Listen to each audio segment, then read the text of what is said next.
Good afternoon, everyone. Today I'm going to take up the topic for accounts, that is debentures.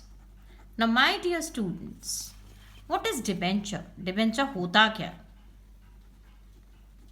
The basic concept. What I feel is before doing any concept, the students should be aware of the terms or the concepts.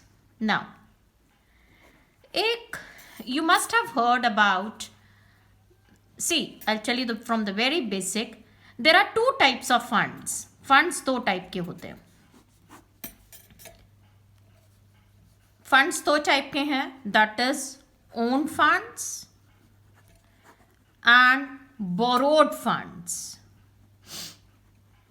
Borrowed funds. अच्छा, दोनों में difference क्या होता है? Owner का fund क्या होता है? ओनर का फंड होता है share capital. It can be your equity, preference, anything will do it, right? And borrowed क्या होता है? अगर मैं सिंपल टर्म्स में बोलूँ तो borrowed होता है जो हम उधार लेते हैं. What we take debt. समझ रहे हैं? अब डेप्ट अगर आप लेते हैं तो आपको एक ना फिक्स्ड ऑब्लिगेशन होती है. ऑब्लिगेशन का मतलब क्या होता है? रिस्पॉन्सिबिलिटी होती है कि मुझे इंटरेस्ट देना ही देना पड़ेगा. इंटरेस्ट देना पड़ेगा. अब ये किसको देना पड़ेगा? कंपनी को देना पड़ेगा. यहां कंपनी क्या कर रही है? लोगों से लेके उनको इनकम एज अ डिविडेंड देती है. दैट टू अगर प्रॉफिट होगा तो दे देगी, नहीं है तो नहीं देगी. कोई ऐसा हार्ड एंड फास्ट रूल नहीं है कि देना ही देना है. इन योर ओन फंड्स और shares. Is that clear to all of you? Second we have कि dividend is not compulsory. Is not compulsory. If the company earns profit, they will give dividend. If they do not, if profits, then dividend. This is in brief. I'm just giving you the headings. I'm not giving you the entire notes, dear students. This is just made to give you a precise knowledge of the concept. Profits and dividend will be given. Otherwise not. But debenture में क्या होता है बच्चों? Debenture में तो interest fixed है. मैंने पहले ही बताया, इंटरेस्ट फिक्स्ड. प्रॉफिट्स हैं या नहीं है? खाने को पैसा है या नहीं है? देयर और not, interest is to be given. Is this clear to everyone? So ये बेसिक डिफरेंस है. ये तो हो गया कॉन्सेप्ट वाइज. नाउ अकाउंट्स में since we are maintaining, accounts क्या होता है? रिकॉर्ड करना. अब देखो, मैंने ऊपर से तो बता दिया कि डिविडेंड दिया नहीं दिया, इंटरेस्ट दिया नहीं दिया, बट इसको मुझे रिकॉर्ड तो करना पड़ेगा ना. अब मैंने मान लो कंपनी ने, मैंने से मतलब जो भी आप एंट्रीज करें बच्चों, एक चीज बड़ा रोल उसमें बता रही हूँ, हमेशा ले पर्सन के हिसाब से देखेगा. आपको हमेशा ये फर्म के पॉइंट से करना होता है, नॉट अपने पॉइंट से. Firm point of view and yearly basis. point of view and on yearly basis, not monthly, not quarterly, yearly basis. Is this clear? Hope I'm audible to everyone, and also my concepts are getting to you. Now accounting procedure. accounting procedure क्या होएगा? अब जरा ध्यान से सुनिएगा और मेरे को revert back कीजिएगा in comments if you get anything. If you have any sort of any doubt, you can ask at any point of time by giving comments. I'll try to manage one of the live sessions if at all possible, but till then you should try to understand. Now, इसमें जो होता है issue of debentures, ध्यान से सुनिएगा मेरी बात, is exactly same as issue of shares. समझ आ गई मेरी बात? Any doubt to anyone? I suppose not. उसमें हम कैसे करते थे? उसमें हम पहले क्या करते थे? पे की एंट्री, फिर ड्यू की एंट्री, फिर ड्यू की एंट्री, फिर पे की एंट्री. राइट नाउ अगर मुझे डिबेंचर लेने हैं, या मुझे मतलब फर्म को डिबेंचर्स लेने हैं, बोरो करना है फंड, तो क्या करेंगे हम सबसे पहले फॉर्म फिल करते हैं. फॉर्म के साथ हम क्या देते हैं? फीस देते हैं. तो पहली एंट्री क्या हो गई? Bank to percentage debenture application.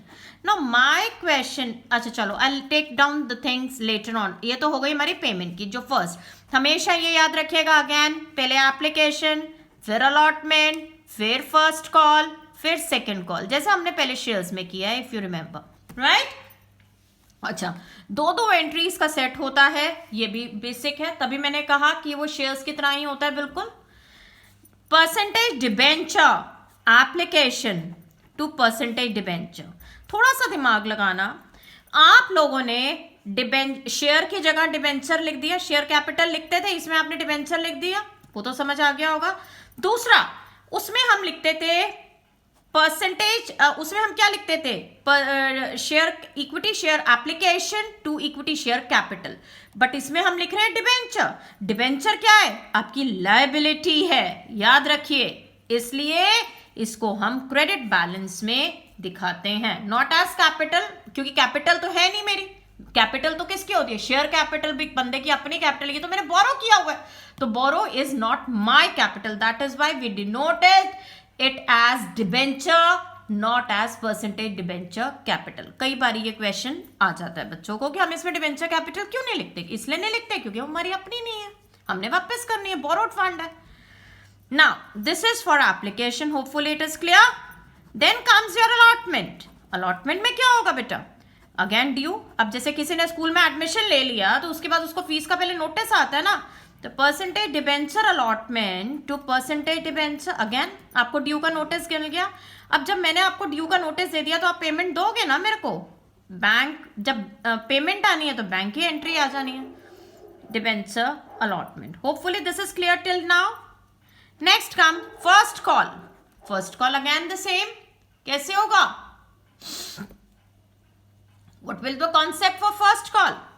Again the due entry, percentage debenture first call to percentage debenture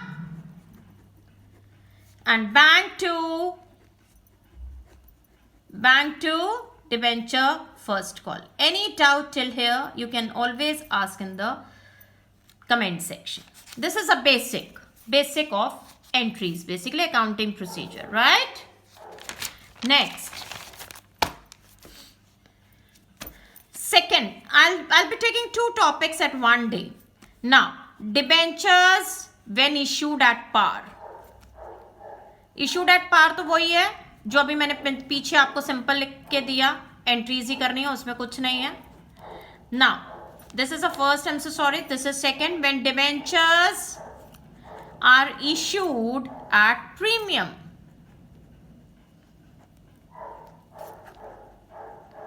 Now, premium पे दिमाग लगाइए स्टूडेंट्स. शेयर्स में क्या किया था जब डिबेंचर्स में प्रीमियम था? कुछ मेंशन नहीं होता, तो इट इज बाय डिफॉल्ट, जिसको आप कहते हैं डिफॉल्ट या अंडरस्टूड है. जैसे आप लोगों को आजकल मोबाइल फोन्स के बारे में सारा पता है कि आप लोग कहते हैं ना बाय डिफॉल्ट यही है, ऐप में यही है, तो इसमें भी बाय डिफॉल्ट यही है कि अलॉटमेंट पे दिया होता है अगर कुछ भी हमें मेंशन नहीं है. Again the first entry, bank account debit to percentage debenture application.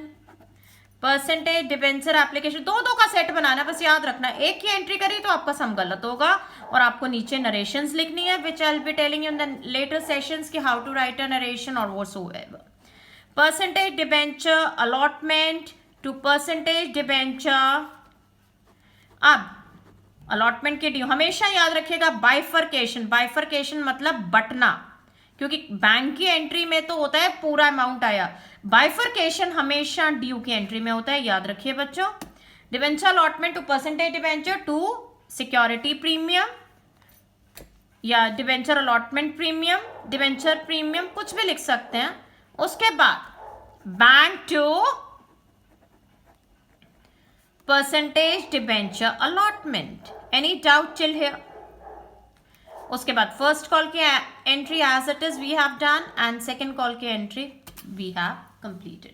Hopefully these are the entries which are to be covered while giving an accounting procedure. Is that clear with all of you? Now I'll give you one example. Example number 1.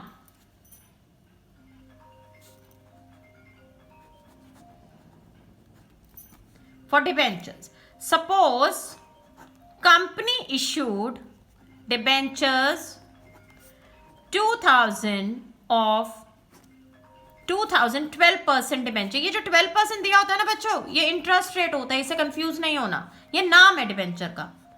Eight 100 rupees,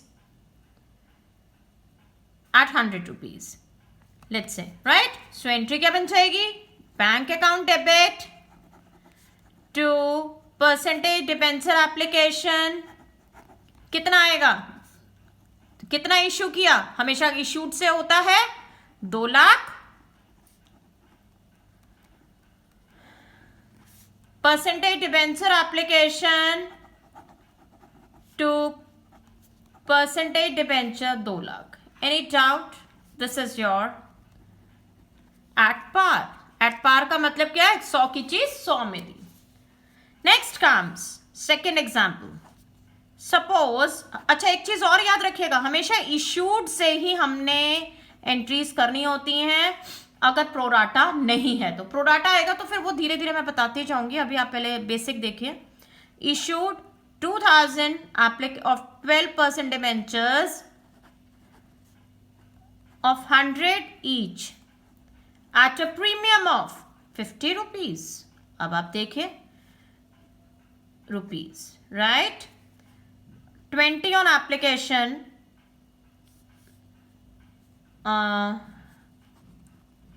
50 on allotment and 30 on first call. अच्छा ये चीज ध्यान रखिएगा, ये जो ऊपर का total है इट शुड बी 100, प्रीमियम तो एक्स्ट्रा हो गया ना, तो एक्स्ट्रा वाला हम नीचे लिखेंगे। तो पहली एंट्री क्या हो गई, bank account debit to percentage debenture application, amount will be 2000 into application का कितना है 20 रुपए। ये याद रखिएगा, जो जिससे अलॉटेड है वही करना है। तो 40,000 debenture application to percentage debenture 40,000। जितना मिला है उतना ही ड्यू करेंगे ना, ये तो नहीं कि मेरे को मिले हैं 10,000 और मैं ड्यू दिखा रही हूँ 1 लाख। तो जितना मिलता है उतना ही हम ड्यू करते हैं। सेकेंड एंट्री, अब अलॉटमेंट की 2 एंट्रियां करनी है, बस आपने ये याद रखना हर में 2-2 एंट्री करते जाना, और है इसमें कुछ minutes, basic and very easy chapter. अगर आप थोड़ा सा दिमाग लगा के करते हैं तो कितना आएगा, 2000 इंटू 100 2 लाख। मैं इसका बताती हूँ कैसे किया मैंने। अब 50 रुपए तो प्रीमियम है, 50 रुपए कैपिटल है, यानी 1 lakh. Bank to debenture allotment 2 lakh. Hope you all must have got this concept for the entries. If any doubt persists, you can ask me at any point of time by adding on comments. That is all for accounting statements. Thank you all.